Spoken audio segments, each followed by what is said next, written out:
Mis queridas amigas y amigos, un grato placer como cada semana juntarme con ustedes para poder aprender juntos en relación a este libro maravilloso, Doctrina y Convenio.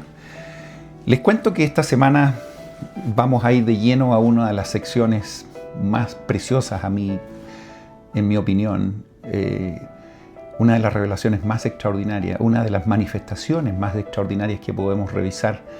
Siempre nos hemos impresionado con toda la historia de José Smith, partiendo cuando él tenía 14 años, en el año 1820. ¿Recuerdan?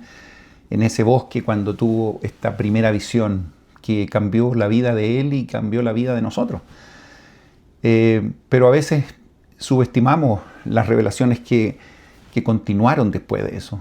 Recuerdan, 3 años después, Moroni se enfrentó cara a cara con José Smith y recibió una cantidad impresionante de información, de doctrina, de conocimiento.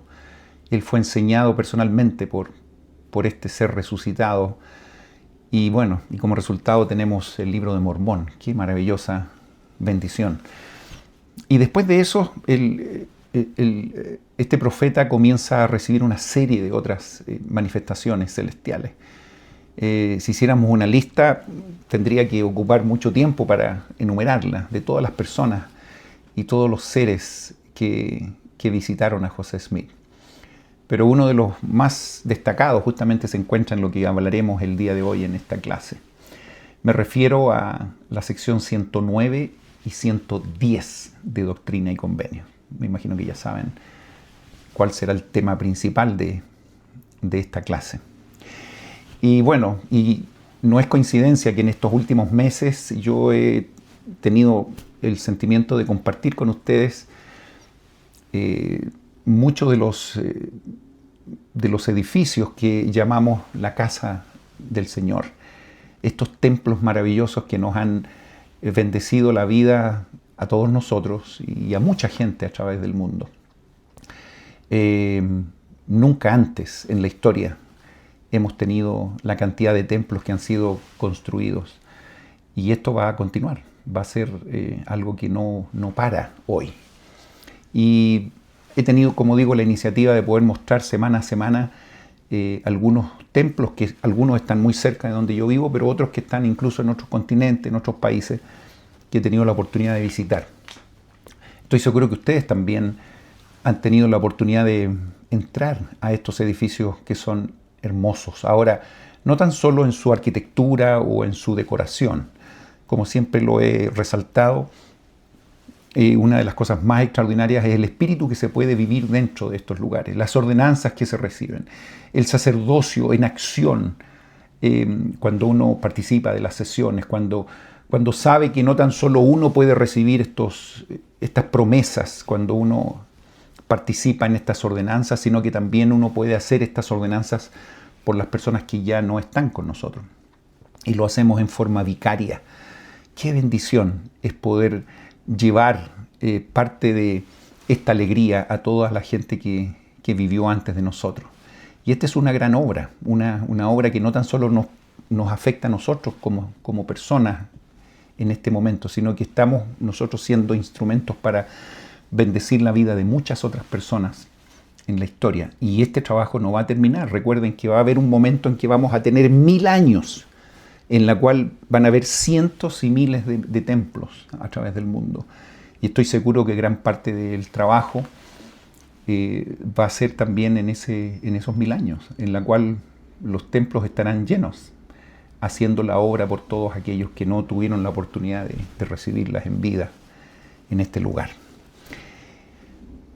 Y lo que vamos a hacer en esta semana, bueno, quiero decirles que al final vamos a hacer un recorrido por este maravilloso templo.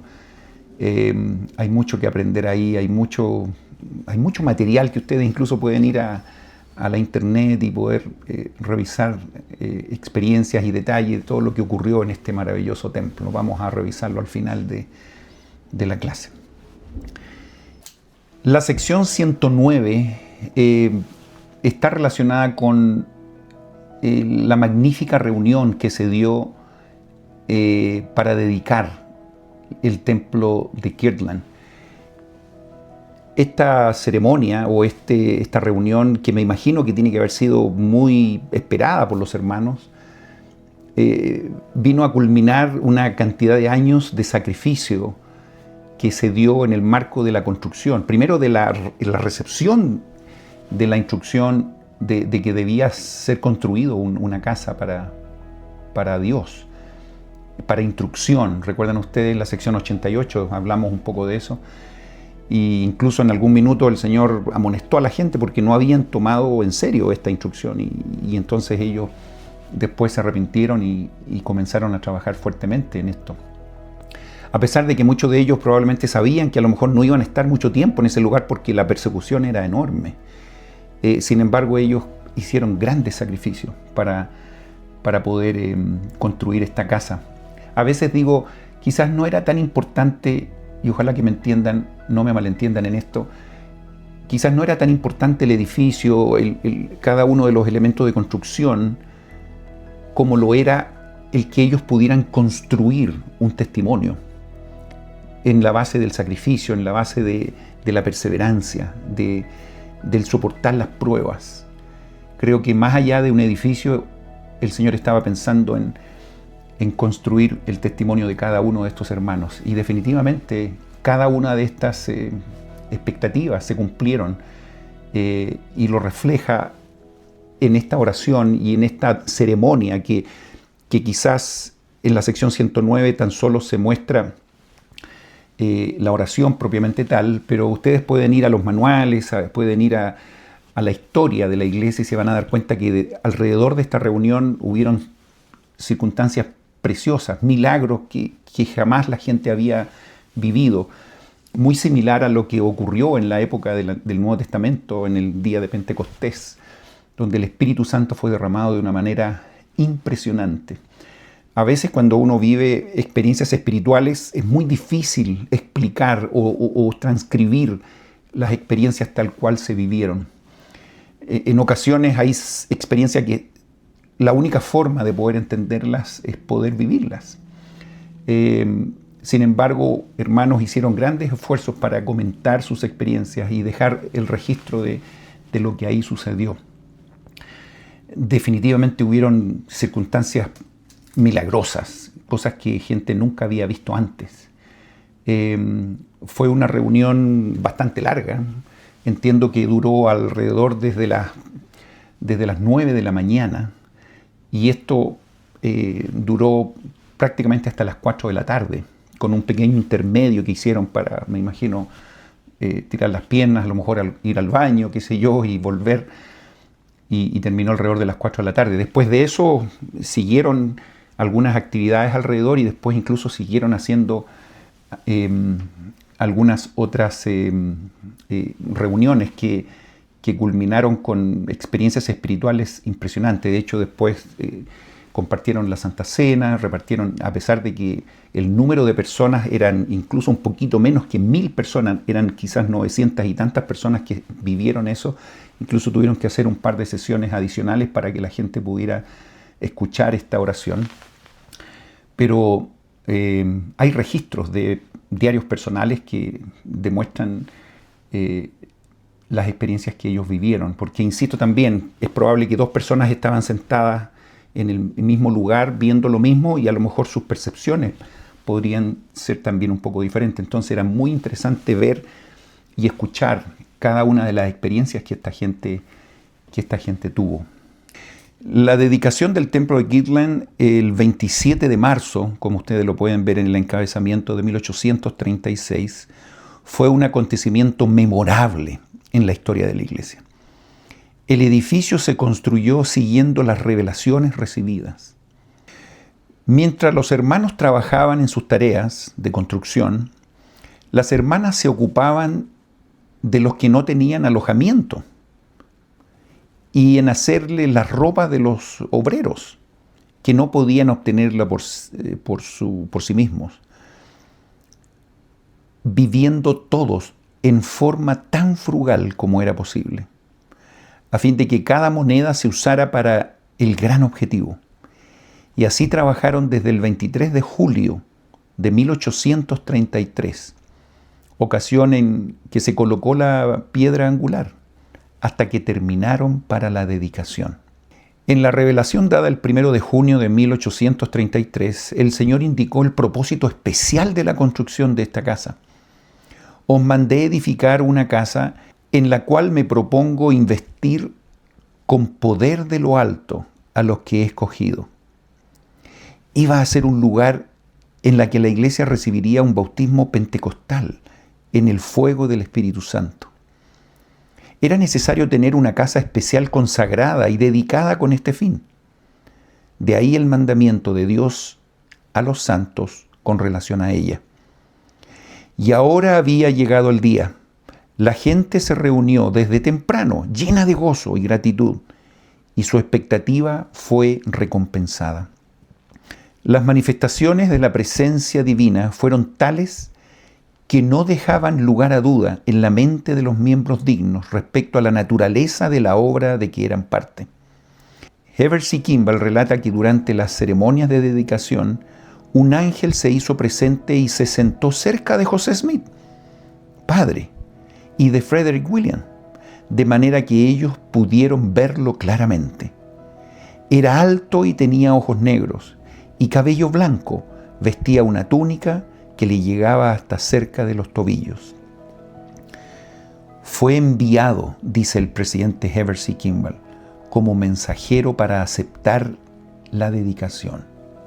Pocos días después tuvo lugar una asamblea solemne y se dieron bendiciones mientras efectuamos estas cosas, dice Heber C. Kimball. El profeta José Smith y Oliverio Cowdery y otros vieron a Juan, el discípulo amado, entre nosotros. El 6 de abril se efectuó una reunión que se prolongó hasta la entrada la noche. En esa ocasión el espíritu de profecía se derramó sobre los santos y muchos de los presentes vieron lenguas de fuego sobre algunos de los presentes, en tanto que a otros se les aparecieron ángeles. Esto dice el presidente Heber C. Kimball. Se extendió por varios días y lo acompañó un maravilloso espíritu de profecía. Todos fueron inspirados a profetizar y durante varias semanas utilizamos el tiempo para hacer visitas a casa por casa, impartiendo la Santa Cena y bendiciéndonos por imposición de manos los unos a los otros. Son muchas las experiencias que uno puede leer en relación a las personas que tuvieron la bendición de participar de esa ceremonia. Y también hubo un milagro más bien doméstico. Venía entrando una mamá con un bebé y por supuesto se le dijo que los bebés no podían entrar porque obviamente podían distraer y qué sé yo. Pero un hermano le dijo, mire, déjenla entrar nomás, estoy seguro que ese bebé se va a portar muy bien. Bueno, recordemos que la reunión principal donde se hace esta oración en la sección 109 duró desde las 9 de la mañana hasta las 4 de la tarde más o menos. Y después se indicó de que ese bebé no hizo ningún ruido durante toda la reunión. Y esto también fue un testimonio de que el Espíritu también obró para poder tener tranquilo a ese bebé que estaba en los brazos de su madre. A veces nuestros hijos, nuestros nietos, a veces no soportan estar en silencio en una reunión sacramental o durante la Santa Cena, que dura un par de minutos. Pero el milagro de ese bebé se cuenta como una experiencia bastante conocida en esa reunión preciosa que fue la dedicación del templo de Kirtland. Esta dedicación, José Smith, por supuesto, la escribió previamente. Tiene que haber orado, tiene que haberse preparado. De hecho, hubo toda una ceremonia de preparación también de él como persona.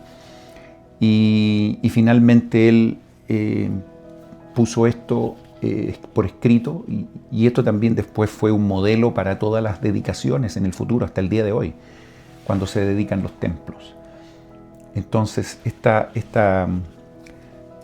oración dedicatoria entiendo que probablemente ha sido una de las más largas y más extensas que nosotros podemos leer. Y no hay registros que hablen de algo similar, con excepción de una que se encuentra en el Antiguo Testamento, específicamente cuando se habla de la dedicación del templo de Salomón. De hecho, muchas de las palabras y muchos de los conceptos que en esta oración José Smith pronuncia, podemos también comparar con algunas de las palabras también que se dio en ese tiempo en esta otra dedicación en el Antiguo Testamento. Revisemos tan solo algunos conceptos que aquí se mencionan en esta hermosa oración. Ustedes pueden después, con más tranquilidad, hoy día, como un día de reposo, puede ser un bonito momento de poder leer completa la oración dedicatoria, pero solamente quiero yo revisar algunos párrafos y algunas frases que son muy interesantes para resaltar. Fíjense cómo parte esta oración. Gracias es la primera palabra que se menciona. O sea, tener un espíritu de agradecimiento. Gracias damos a tu nombre, oh Señor Dios de Israel. Tú que guardas convenios y muestras misericordia a tus siervos que andan en rectitud delante de ti con todo su corazón. El ser agradecidos, tener gratitud en nuestro corazón. Qué importante es. Y aquí el presidente José Smith lo manifiesta en su inicio. No olvidemos, y parece ser que debería ocurrir en cada una de nuestras propias oraciones, el ser agradecido. Es probable que si lo vemos en un porcentaje, una oración probablemente debería tener, ojalá, un 70-80% de su contenido en agradecer. En términos generales, porque hay oraciones que a lo mejor tienen un sentido diferente y a lo mejor estamos orando para pedir algo específico, pero en general creo que el gran porcentaje de lo que hablamos con nuestro Padre Celestial debería ser el reconocer nuestras bendiciones y estar dando gracias permanentes. Creo que sería muy bueno pensar en eso. Tú que has mandado a tus siervos que edifiquen una casa a tu nombre en este sitio, específicamente en Kirtland, eso está en el versículo 2. Y le dice, ahora ves, oh Señor, que tus siervos han obrado conforme a tu mandamiento. Ahora te pedimos, Padre Santo, en el nombre de Jesucristo, el Hijo de tu seno, en cuyo nombre solamente puede administrarse la salvación a los hijos de los hombres. Te pedimos, oh Señor, y aquí está la petición más importante de esta oración, que aceptes esta casa, la obra de las manos de nosotros, tus siervos, la cual nos mandaste edificar. La cantidad de sacrificios que ellos hicieron, especialmente por su el escaso dinero que poseían todos ellos, venían de lugares diferentes, habían sido perseguidos, estaban en circunstancias muy precarias.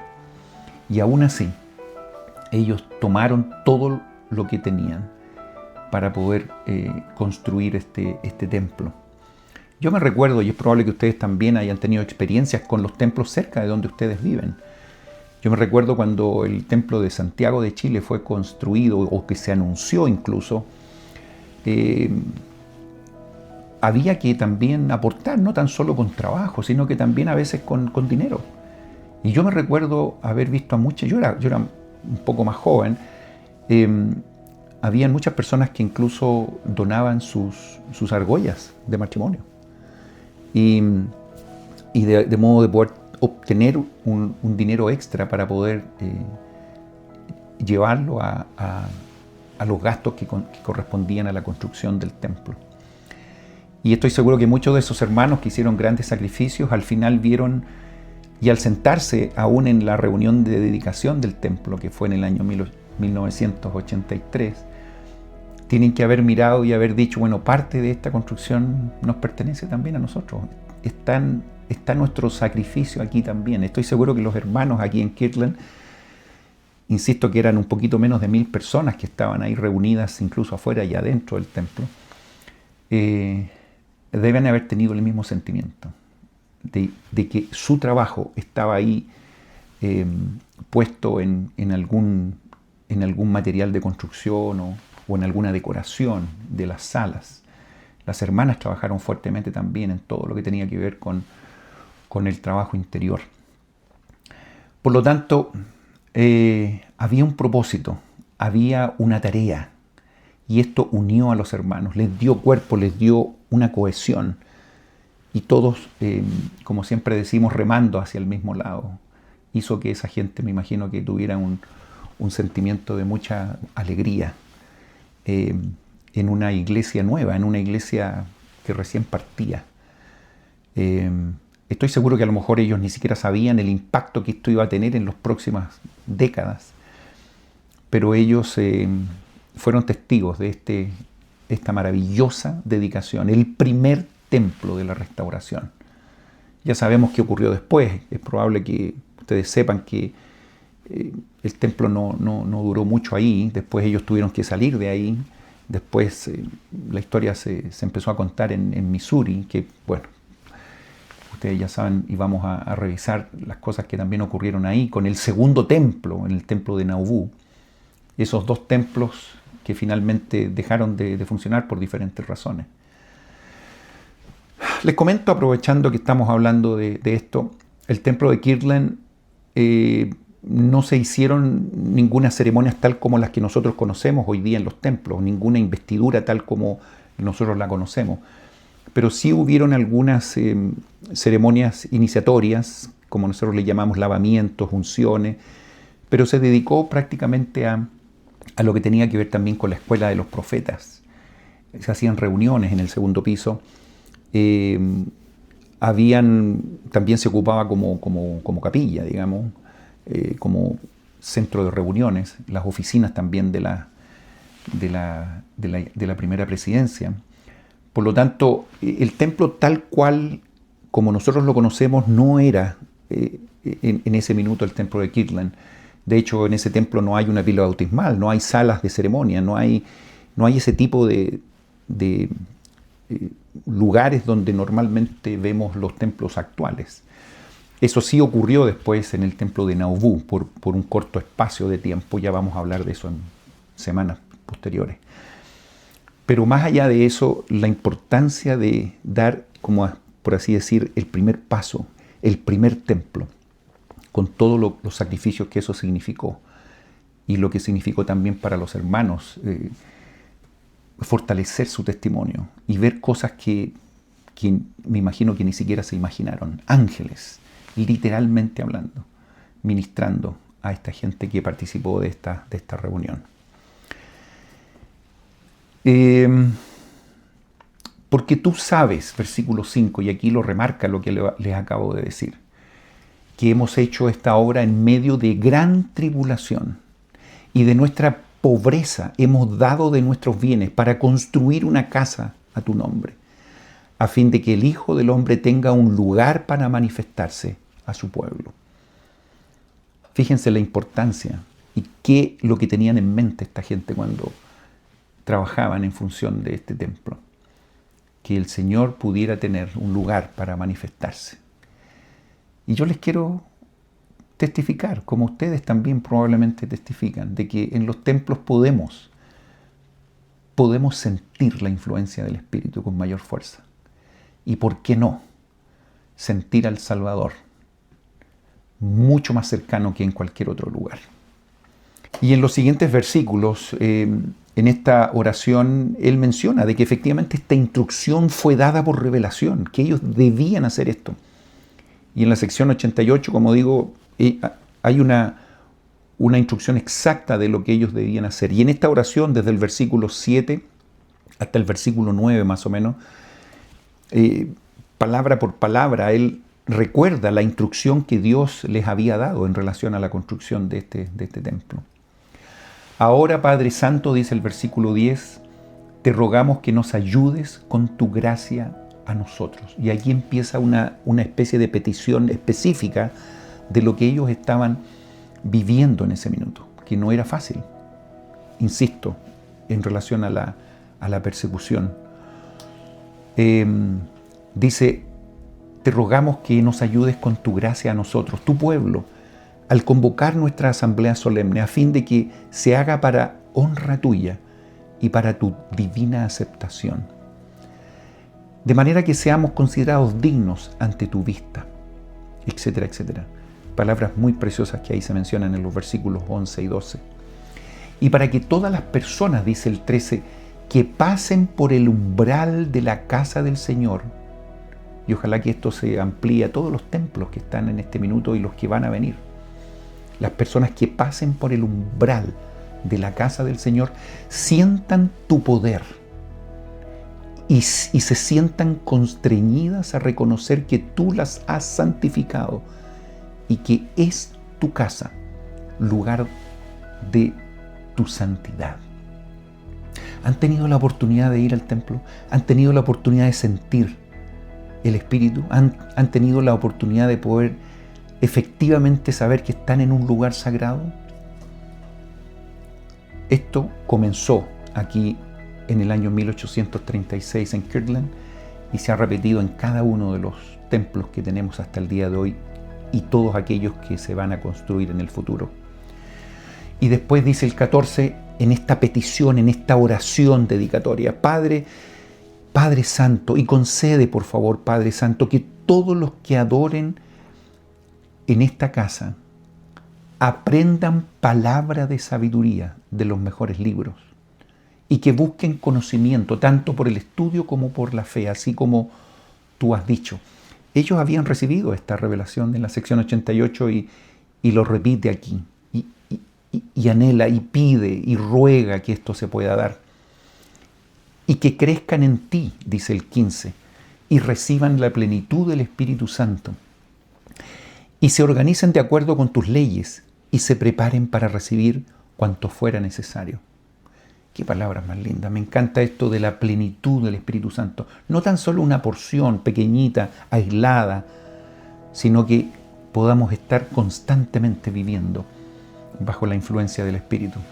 Y que sea esta una casa, y lo repite como en las revelaciones anteriores, 16, una casa de oración, una casa de ayuno, una casa de fe, una casa de gloria y de Dios. Sí, dice, tu casa. Y que todas las entradas de tu pueblo en esta casa sean en el nombre del Señor. Y que todas sus salidas de esta casa sean en el nombre del Señor. Que todas sus salutaciones sean en el nombre del Señor. Y así empieza a dar una lista de cosas. Y que no se permita entrar en tu casa ninguna cosa impura para profanarla. Todo esto es el deseo de un profeta en esta oración solemne que se da en esta dedicación del templo. Y cuando tu pueblo transgrediere, que obviamente va a ocurrir en algún minuto, quien quiera que sea, se arrepienta cuanto antes. Se fijan la urgencia. Y vuelva a ti, y halle gracia ante tus ojos, etcétera, etcétera. Te rogamos, dice el versículo 22, Padre Santo, que tus siervos salgan de esta casa armados con tu poder. ¿Han tenido esa experiencia ustedes cuando van al templo y vuelven a su casa? Como que incluso uno puede respirar de una manera diferente. A pesar de que cuando uno sale del templo ya se encuentra con la realidad, pero definitivamente hay oxígeno espiritual mucho más claro en nuestros pulmones. Y uno puede saber que tiene una ayuda adicional, una compañía adicional. Dice que salgan de esta casa armados con tu poder y que tu nombre esté sobre ellos y los rodee tu gloria y tus ángeles los guarden. Esto también debe ser una oración permanente en todos nosotros. Ojalá que podamos repetir esas palabras en nuestras propias oraciones. También se pide protección en esta oración, versículo 25-26, que ninguna arma forjada en contra de ellos prospere, que caigan en su propio foso aquel que lo cabe para ellos, que ninguna combinación inicua tenga el poder para levantarse y vencer a los de tu pueblo, sobre quienes se ponga tu nombre en esta casa.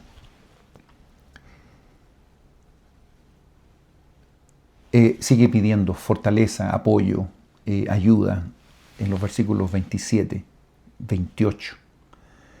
Te rogamos, Padre Santo, dice el 29, que confundas, asombres, avergüences y llenes de confusión a todos los que han esparcido calumnia por el mundo en contra de tu siervo o siervos, si no se arrepienten cuando se les proclame el Evangelio sempiterno a sus oídos. Y que todas sus obras sean desmenuzadas y arrolladas por el granizo y por los juicios que mandarás sobre ellos en tu ira, para que se dé fin a las mentiras y calumnias en contra de tu pueblo. Y me encanta esto en el versículo 32. Por tanto, suplicamos ante ti una cabal y completa liberación de este yugo. Quítalo, oh Señor, quítalo por tu poder del cuello de tus siervos, para que nos levantemos en medio de esta generación y hagamos tu obra.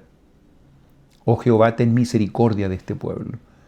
Y por cuanto todos los hombres pecan, perdona las transgresiones de tu pueblo y sean borradas para siempre jamás. Tantos buenos sentimientos, buenos deseos que están contenidas en esta oración maravillosa y gloriosa del templo de Kirtland. Insisto, la oración es bastante extensa, no voy a leer cada uno de los versículos, pero es importante que ellos, digamos que ustedes entiendan que ellos estaban viviendo una circunstancia muy complicada, especialmente con los hermanos que habían sido sacados del estado en Missouri, en el condado de Jackson, ¿recuerdan? E incluso en esta oración se menciona para que la ayuda llegue a ellos. Te rogamos, dice Padre Santo en el versículo 47, que te acuerdes de los que han sido expulsados de la tierra de su herencia por los habitantes del condado de Jackson, Missouri. Quita, oh Señor, este yugo de aflicción que se les ha impuesto. Tú sabes, oh Señor, que han sido severamente oprimidos y afligidos por hombres inicuos, y nuestros corazones se inundan de tristeza a causa de sus gravosas cargas. Ellos en Kirtland, escuchando de todo lo malo que habían recibido esta gente a más de 1.300 kilómetros de ese lugar, tiene que haber sido angustioso para ellos saber que todos sus hermanos habían sufrido y estaban sufriendo mucho con respecto a lo que ustedes ya saben. Y aquí en esta oración se deja de manifiesto la preocupación que el profeta y la iglesia en general tenía por ello. Y entonces después sigue hablando de qué está en su corazón con respecto a esta circunstancia. Y siempre pide en los versículos 50, en los versículos 54, que tenga misericordia de la gente, especialmente de los gobernantes, de las personas que están guiando el país y los países en general. Incluso en el 55 dice, acuérdate de los reyes, los príncipes, los nobles, de los grandes de la tierra y de todo pueblo. Y de las iglesias, de todos los pobres, de los necesitados, los afligidos de la tierra. Para que ablanden sus corazones, dice el 56. ¿Cuántas veces nosotros en nuestras oraciones, o incluso en las oraciones de los templos, cuando se reúnen, recuerdan este círculo maravilloso en las sesiones de investidura? Estas palabras como que se repiten una y otra vez en todos los templos, que ayuden a los gobernantes, que ellos puedan tener un corazón más dispuesto a las cosas correctas. Es un deseo, y ojalá que estas oraciones no tan solo se vean en las dedicaciones de templos, sino que también estas oraciones se vean diariamente en nuestros propios hogares. Palabras más preciosas en cada uno de los versículos. Ojalá que tengan la oportunidad de leer esto completo. Escucha, escucha, dice el versículo 78. Escúchanos, oh Señor. Responde a estas peticiones y acepta para ti la dedicación de esta casa, obra de nuestras manos que hemos edificado a tu nombre. Y también esta iglesia para poner sobre ella tu nombre. Ayúdanos por el poder de tu Espíritu para que podamos unir nuestras voces y las de los fulgurosos y resplandecientes serafines que rodean tu trono, con aclamaciones de alabanza, cantando, y aquí viene este gran canto, alabanzas a lo alto, hosana a Dios y al Cordero. ¿Recuerdan esas palabras? Bueno, se implementan esto justamente en esta primera dedicación, y permite que estos tus ungidos sean revestidos de salvación y que tus santos prorrumpan en voces de gozo amén y amén. ¿Recuerdan esto? En cada una de las dedicaciones del templo, esto gran hosana a Dios y al Cordero. Les quiero contar que la música en esta dedicación fue también muy importante. ¿Y saben ustedes cuál fue el estreno de uno de los himnos más conocidos en nuestra iglesia? Fue justamente en esta dedicación, en el templo de Kirtland. Me refiero al himno número 2, el Espíritu de Dios, que me imagino que ustedes lo han cantado en muchas ocasiones. Tal como un fuego se ve ya ardiendo el Santo Espíritu del gran Creador. Visiones y dones antiguos ya vuelven y ángeles vienen cantando dolor. Cantemos, gritemos con huestes del cielo, hosana, hosana al Dios y Jesús. A ellos sea dado gloria en lo alto de hoy y para siempre. Amén y amén. La segunda estrofa dice: aumenta el Señor nuestro entendimiento, tal cual al principio nos da su poder. El conocimiento de Dios se extiende, el velo del mundo se ve descorrer. Y la tercera: haremos con fe asambleas solemnes, el reino de Dios vamos a extender, y las bendiciones y glorias del cielo como una herencia podremos tener. Y finalmente, qué día dichoso en que los leones con mansos corderos se acostarán. En paz Efraín gozará bendiciones, y Cristo en gloria del cielo vendrá. Cantemos, gritemos con huestes del cielo, hosana, hosana a Dios y Jesús. A ellos sea dado gloria en lo alto de hoy y para siempre. Amén y amén.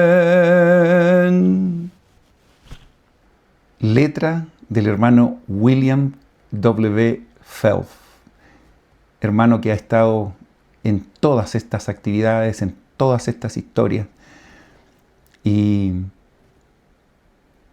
qué inspiradas palabras se encuentran en este himno precioso que se canta justamente en cada una de las dedicaciones de nuestros templos.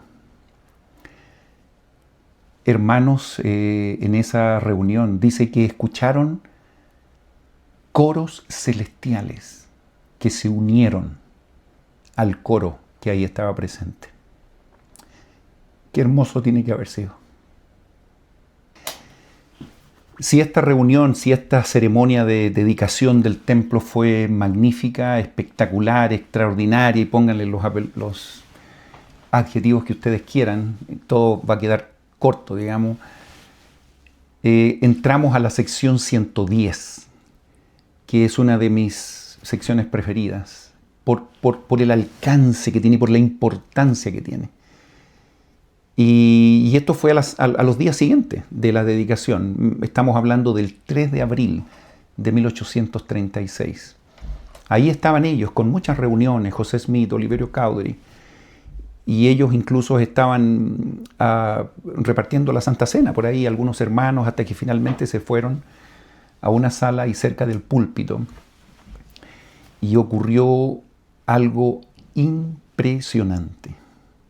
Algo que, insisto, no podemos imaginar lo que ocurrió. Cuando José Smith trata de explicar con palabras, con letras de lo que vio, estoy seguro que no puede terminar de describir exactamente cómo fue en la vida real. Pero a través del Espíritu nosotros podemos entender de que efectivamente tiene que haber sido algo realmente hermoso, algo indescriptible. Pero veamos lo que efectivamente ocurrió ahí. El velo fue retirado de nuestras mentes y los ojos de nuestro entendimiento fueron abiertos. Solo 2 líneas que describen lo extraordinario que tiene que haber sido ese momento. Que José Smith habla de que el velo fue retirado, que los ojos, parece que no estaba hablando de estos ojos que tenemos todos, sino que algo más espiritual, que tiene que ver con entender cosas más allá de esta vida. Estos fueron abiertos. Y dice que vieron al Salvador, vieron al Señor sobre el barandal del púlpito, delante de nosotros, dice José Smith. Y estaba también con Oliverio Cowdery. Y debajo de sus pies había un pavimento de oro puro, de color del ámbar. ¿Cómo es eso? ¿Qué es lo que realmente vio?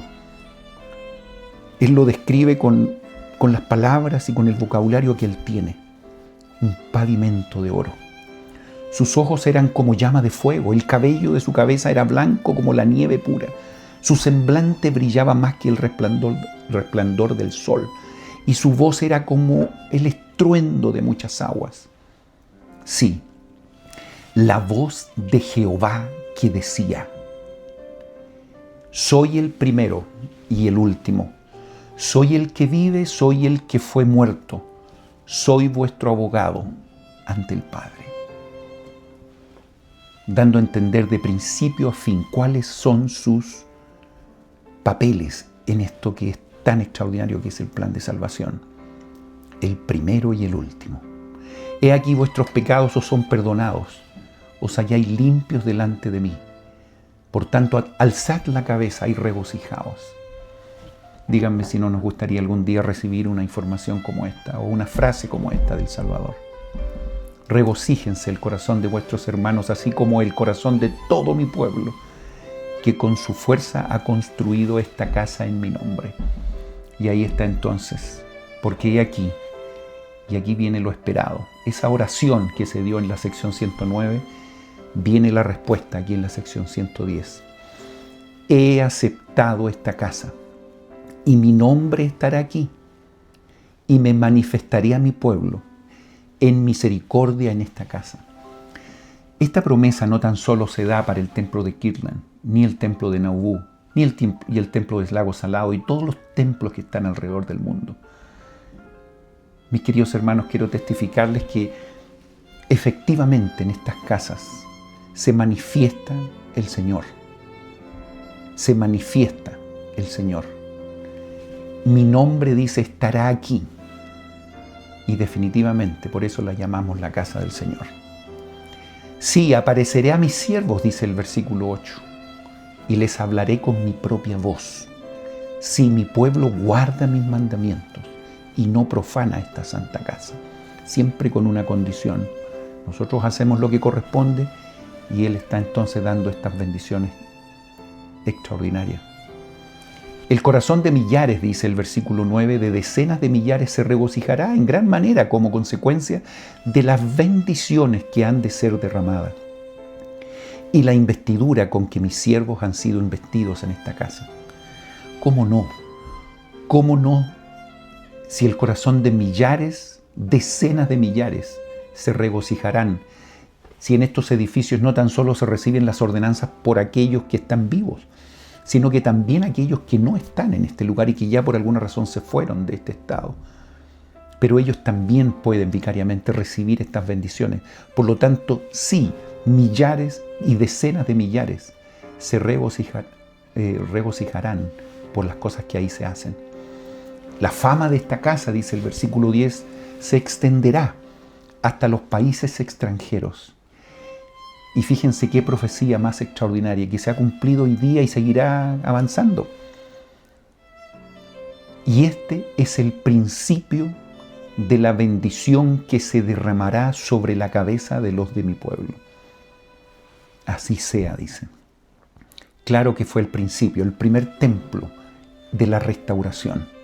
Y a pesar de que no continuaron ahí y que ese edificio se profanó después y después el templo de Nauvoo también lo sacaron de ahí, un pirómano, no sé si ustedes escucharon, lo incendió, después una tormenta, un huracán enorme destrozó lo poco que había.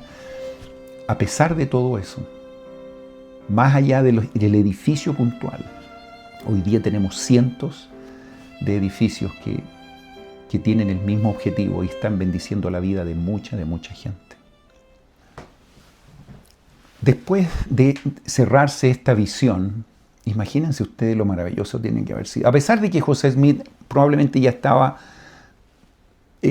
bastante, no voy a decir acostumbrado, pero sí tenía experiencia con respecto a estas manifestaciones.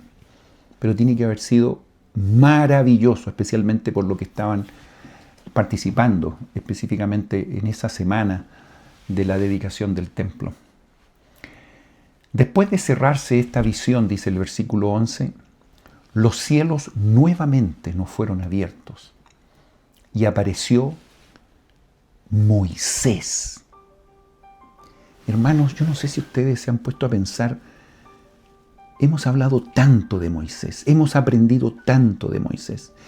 Este mismo Moisés que nació en Egipto, que tuvo todas estas historias que ustedes muy bien conocen en el Antiguo Testamento, que de hecho fue el autor de estos primeros 5 libros de la Biblia del Antiguo Testamento. Este Moisés que incluso su vida estuvo absolutamente en riesgo cuando él nació. Muy similar porque él fue a imagen y semejanza del Salvador. Lo mismo que ocurriría en el futuro con el Salvador estuvo en la vida de Moisés. Todos los niños menores de 2 años estaban siendo sacrificados y él fue salvado milagrosamente. Ustedes saben la historia, que es maravillosa. Él se crió en la escuela más extraordinaria de Egipto. Él se crió en la casa más extraordinaria de Egipto, con las mejores atenciones y más encima al cuidado de su propia madre. Y también recibió la instrucción de Dios, la verdadera instrucción de Dios. A pesar de que Egipto y toda su cultura estaba absolutamente alejado de eso, y él recibió una instrucción secular de alto nivel, pero lo más importante es que él también recibió la instrucción espiritual de su madre. Y él sabía que era el Hijo de Dios, él sabía que Cristo vivía, él sabía la responsabilidad que, bueno, él se fue dando cuenta poco a poco, como Jesucristo también. Y después él tuvo la gran misión de sacar a todo el pueblo de Israel de ese lugar. Es una misión que ustedes lo pueden estudiar en el Antiguo Testamento. Espectacular. Este Moisés que sacó a más de 2 millones de personas desde Egipto, a todos los israelitas, el Señor abrió el Mar Rojo, lleno de milagros esa acción. Y finalmente llegó al desierto, ¿recuerdan? Porque iban a buscar esa tierra prometida. ¿Por qué estoy dando esta pequeña ilustración de Moisés? Porque este mismo Moisés, que tuvo esta gran responsabilidad de llevar al pueblo de Israel y llevarlo, por así decir, recogerlo y llevarlo a la tierra prometida, con la intención de que ellos escucharan ese mensaje. No les fue muy bien. Recuerdan ustedes que aprendimos en la sección 84 de todo lo que él tuvo que vivir. El Señor sacó el sacerdocio de Melquisedec, sacó a Moisés, y el pueblo tuvo que incluso cambiar de generación para que finalmente pudieran entrar a la tierra prometida. Bueno, este Moisés, un hombre fiel, un hombre obediente, tenía unas llaves importantes que tenían la trascendencia de ser, por así decir, el portador de una misión que Dios da a determinadas personas. Y Moisés tiene tenía estas llaves del recogimiento de Israel. Y como tenía esta asignación, él también tenía que hacer ciertas cosas en el transcurso del tiempo y que iban más allá de su vida. Por lo tanto, el Señor tuvo que hacer algunos arreglos para que las cosas funcionaran de la mejor manera. Este mismo Moisés fue una de las visitas que tuvo que visitó a Jesucristo y a los apóstoles Pedro, Santiago y Juan. Recuerdan ustedes, en el monte de la transfiguración. Y ahí estuvo Moisés poniendo las manos sobre la cabeza de Pedro, Santiago y Juan, entregándole las mismas llaves que en este minuto va a recibir José Smith, para que ellos pudieran hacerse cargo de la iglesia después de la muerte de Jesucristo. Y paradójicamente este mismo Moisés vino acompañado de otro profeta, y lo vamos a ver inmediatamente, que aquí también visita a José Smith y Oliverio Cowdery. Moisés se apareció en el versículo 11 ante nosotros y nos entregó las llaves del recogimiento de Israel, de las 4 partes de la tierra y de la conducción de las 10 tribus desde el país del norte. José Smith recibiendo entonces en este año, en este acontecimiento maravilloso, recibiendo estas llaves para que él tomara esta responsabilidad. Y recuerden que la restauración de todas las cosas comenzó con la restauración del Evangelio en el año 1830. Y así como él recibió el libro de Mormón, recibió ciertas responsabilidades, bueno, ahora comienza a recibir llaves específicas que deben estar en manos del profeta. Y no tan solo esas llaves fueron restauradas, sino que muchas otras, porque todo el Evangelio, todas las cosas serán restauradas en esta dispensación. Y digo serán restauradas porque la restauración continúa, no ha terminado. Hay muchas cosas que todavía deben ser restauradas. Y este es un proceso que por supuesto terminará cuando el mismo Salvador venga. Después que Moisés se apareció y tuvo esta extraordinaria visión, José Smith y Oliverio Cowdery, después de esto apareció Elías, versículo 12, y entregó la dispensación del Evangelio de Abraham. Otras llaves, otros accesos. Mira, aquí recibí algo de Moisés, aquí ahora recibo algo de este Elías. No confundan a este Elías con el otro Elías que aparece en el versículo 13. Y lo vamos a leer inmediatamente. Concluida, dice, esta visión, versículo 13, se nos desplegó otra visión grande y gloriosa, porque Elías el profeta, y ahí menciona este otro Elías, que fue llevado al cielo sin gustar la muerte, se apareció ante nosotros y dijo, y ahí vamos a ver inmediatamente lo que dijo. Pero les quiero decir que el Elías del versículo 12, primero quiero decir que Elías es un título, ¿ok? Si bien es cierto, en el versículo 13 se habla de un Elías, el profeta, que se llamaba Elías, este profeta del Antiguo Testamento, milagroso, espectacular, extraordinario, que justamente dice que no gustó la muerte porque vino un carro de fuego, lo llevó y la gente lo miró como se fue. Nosotros hoy día sabemos exactamente lo que pasó con él. Y quiero contarles que no tan solo Elías el profeta no gustó la muerte, sino que también Moisés del versículo 11 tuvo la misma suerte. Eso mucha gente no sabe. Pero Moisés también fue trasladado. Moisés fue trasladado y Elías el profeta fue trasladado. ¿Y saben por qué? Porque justamente ellos tuvieron la misión de ir al monte de la transfiguración y poner las manos sobre la cabeza de Pedro, Santiago y Juan y entregar estas llaves.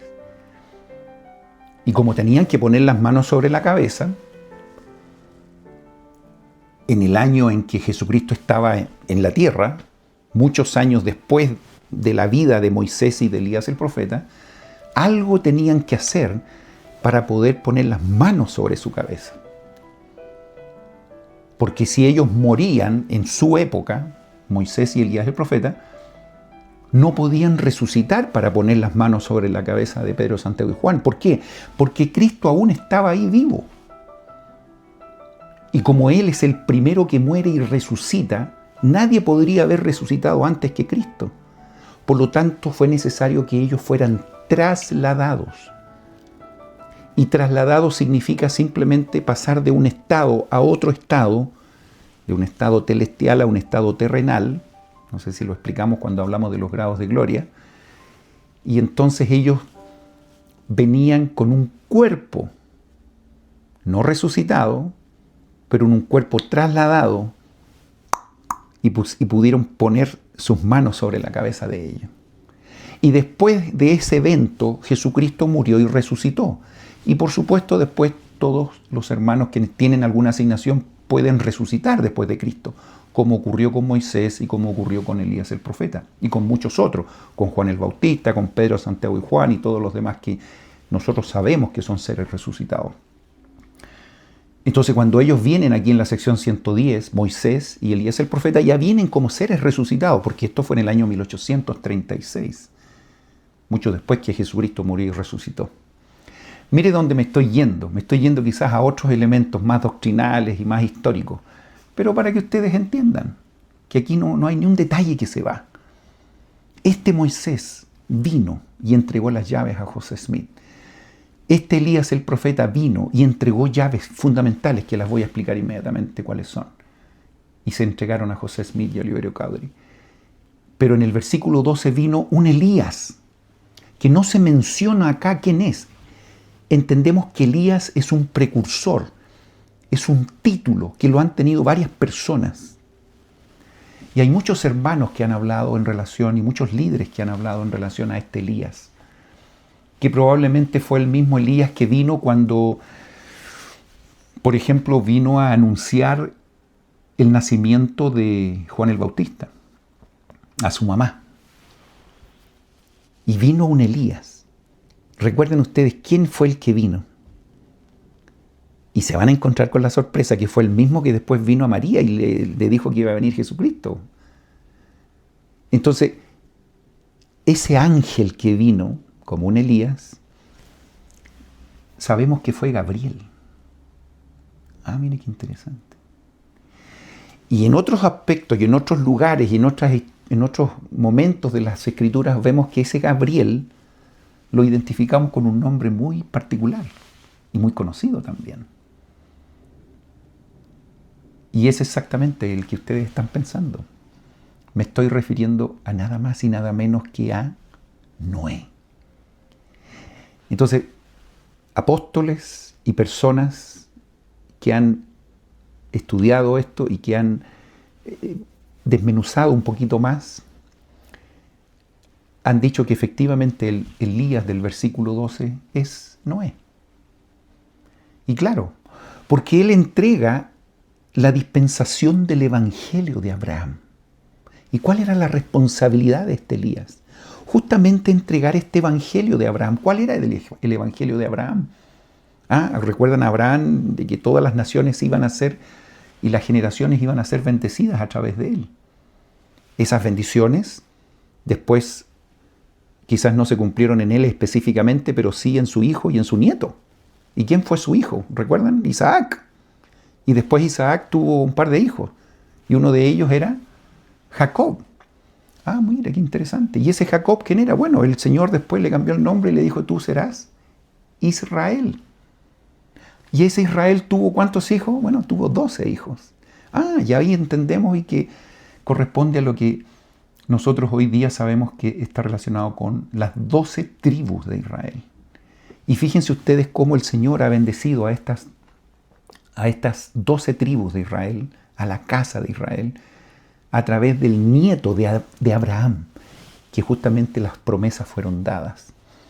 Y este evangelio, ¿qué tiene que ver? ¿Qué hacemos con eso? ¿Cuál es realmente la bendición de este evangelio de Abraham?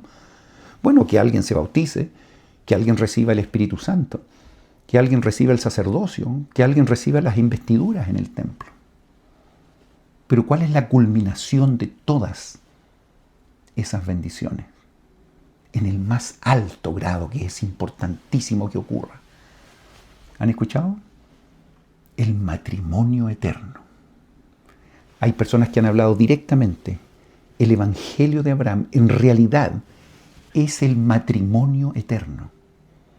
Y esas llaves justamente fue las que trajo este Elías y se entregaron a José Smith y Oliverio Cowdery. ¿Cómo lo hallan? Maravilloso. Están siendo restauradas todas las cosas. Y finalmente, Elías el profeta viene y entrega otras llaves fundamentales. He aquí, dice, ha llegado plenamente el tiempo, versículo 14, del cual se habló por boca de Malaquías, otro profeta del Antiguo Testamento, el último libro, testificando que él, Elías el profeta, sería enviado antes que viniera el día grande y terrible del Señor. Eso es una voz que todos sabían que Elías iba a venir antes. ¿Para qué? Para hacer volver el corazón de los padres a los hijos y de los hijos a los padres, para que el mundo entero no fuera herido con una maldición. ¿Han escuchado tantas veces esto? ¿Qué significa? Claramente esto, que si Dios viene, que si el Señor viene por segunda vez, y antes no venía Elías el profeta, el mundo completo iba a estar en una circunstancia muy complicada. ¿Por qué? Porque el Señor venía, por así decir, a dar cuenta de todo lo que había pasado. Y entonces pregunta, ¿y todo está bien? Y no todo está bien. La única manera de que esté bien es que el Evangelio esté restaurado y que las ordenanzas que se dan en la iglesia estén selladas y estén oficiadas por el sacerdocio correcto de Dios. Entonces, las llaves que viene a entregar Elías el profeta, se habla de que son las llaves para sellar. ¿Han escuchado eso? ¿Han escuchado eso de que Él viene para entregar las llaves para sellar? ¿Qué significa eso? Significa que todas las ordenanzas que se reciben en la tierra son válidas en los cielos. Es como, computacionalmente hablando, es como si estuviésemos en línea con los cielos. Yo hago una operación aquí en la tierra y en los cielos se hace esa operación válida. Y si yo deshago una ordenanza aquí en la tierra, se deshace esa ordenanza en los cielos. Por lo tanto, estoy en línea con el cielo. Esa condición de estar en línea es lo que nosotros conocemos como las llaves para sellar en el Evangelio. Por lo tanto, estas fueron las llaves que fueron entregadas por Elías el profeta. Entonces, si Cristo viene y no hubiese venido Elías el profeta, todas las cosas que hiciésemos aquí no tienen validez en los cielos. En ese sentido, el mundo entero sería herido con una maldición, obvio, porque recibiríamos las consecuencias y no tendríamos las ordenanzas salvadoras para que Cristo pueda tener efecto en nuestras vidas. Pero qué maravilloso es saber que cuando una persona se bautiza, ese bautismo es registrado también en los cielos. Por eso los registros son muy importantes. Y cada una de las ordenanzas que se hacen aquí están registradas, no tan solo aquí, en un archivo o en una memoria, sino que también en un archivo y en una memoria en los cielos. Por lo tanto, se entregan en vuestras manos, dice el versículo 16, las llaves de esta dispensación. Y por esto sabréis que el día grande y terrible del Señor está cerca, sí, aún a las puertas. Claro, porque se dijo que Elías el profeta iba a venir antes que venga el día grande y terrible del Señor. Hay el pueblo judío, ellos tienen algunas ceremonias que justamente hay un día, un perfecto momento en que dejan la puerta en una ceremonia específica entreabierta, sabiendo que Elías va a venir y va a llegar, porque ellos tenían la promesa en el Antiguo Testamento también.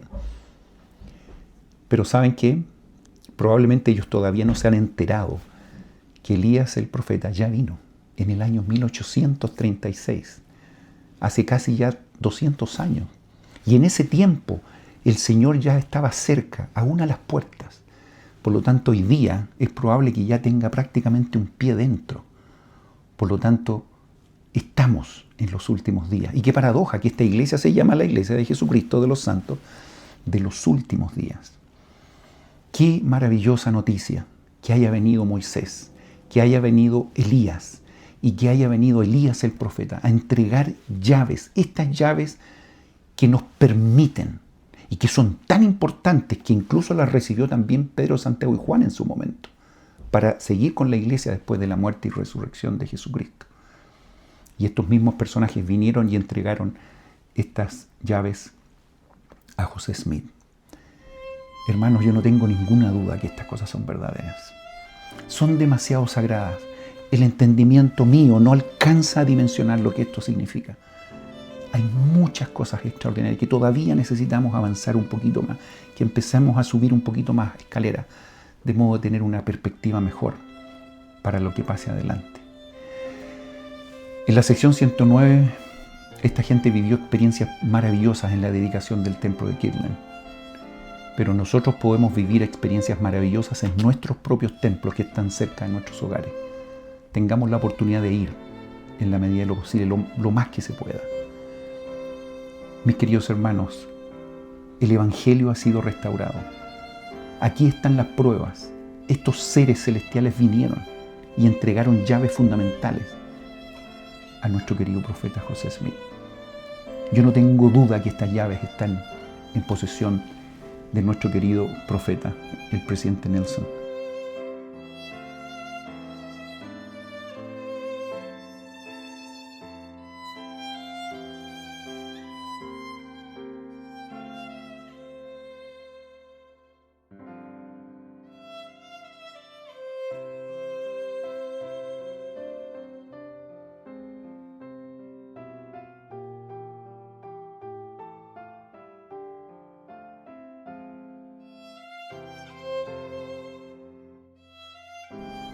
Y cuando Él nos deje, quien lo suceda, seguirá teniendo estas llaves. No tengo ninguna duda que Jesucristo está a la cabeza de esta iglesia, que el libro de Mormón es verdadero. No tengo ninguna duda que esta iglesia, la iglesia de Jesucristo de los santos de los últimos días, debe ser una gran bendición para nuestras vidas, pero para muchas otras gente que aún no se entera de estos milagros que han ocurrido en estos últimos 200 años. Cientos de misioneros, miles de misioneros, están tratando de golpear puertas y dar a conocer estas cosas a gente que todavía no se enteran. Ojalá que nosotros podamos ayudarles en este esfuerzo. Mis queridos hermanos, mediten, prepárense. En esta semana tenemos la conferencia también. Escuchemos a nuestros profetas. Escuchemos los consejos que ellos nos dan. Y por supuesto, no tan solo escuchemos, sino que obedezcamos, actuemos en consecuencia. Que el Señor les bendiga. Disfruten esta semana, nos seguiremos comunicando. Muchísimas gracias por su lealtad de estar siempre ahí. Ojalá que se puedan suscribir a mi canal y que puedan compartir estos contenidos con mucha gente que todavía no saben de esto. Y comparto con mucho cariño el día de hoy esta lección. Y lo hago en el nombre de Jesucristo. Amén. Acompáñenme a conocer un poquito este templo maravilloso que tiene mucha historia. Les invito a que ustedes puedan ir a ver la historia de la iglesia y revisar los acontecimientos que rodearon la construcción, la dedicación y lo que pasó después también, que fue muy triste.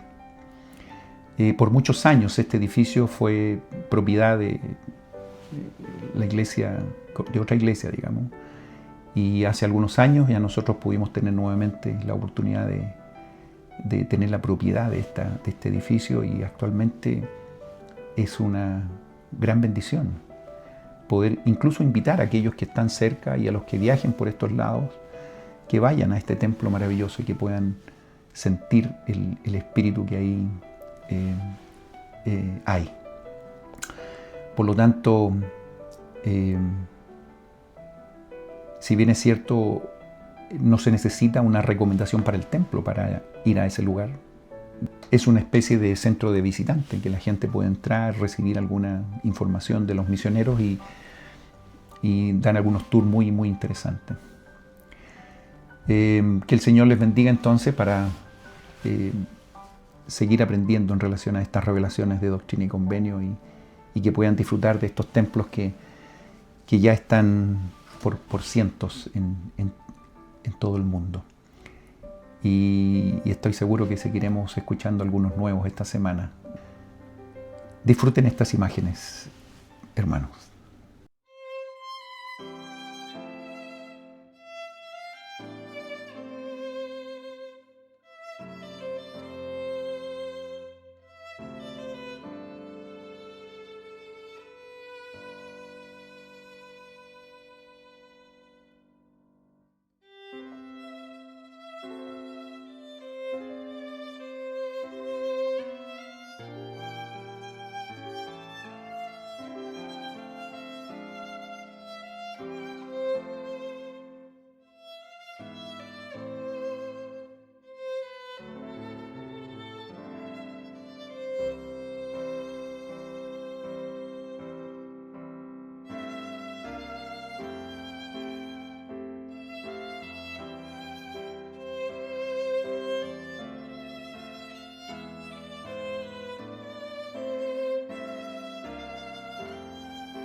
Espero que hayan disfrutado no tan solo de la clase, sino que también de estas imágenes.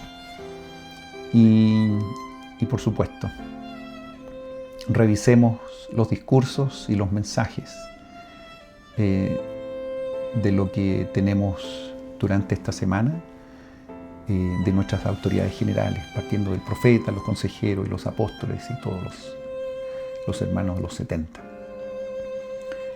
Ya tendremos tiempo para revisar cada uno de estos mensajes en los programas que normalmente participamos.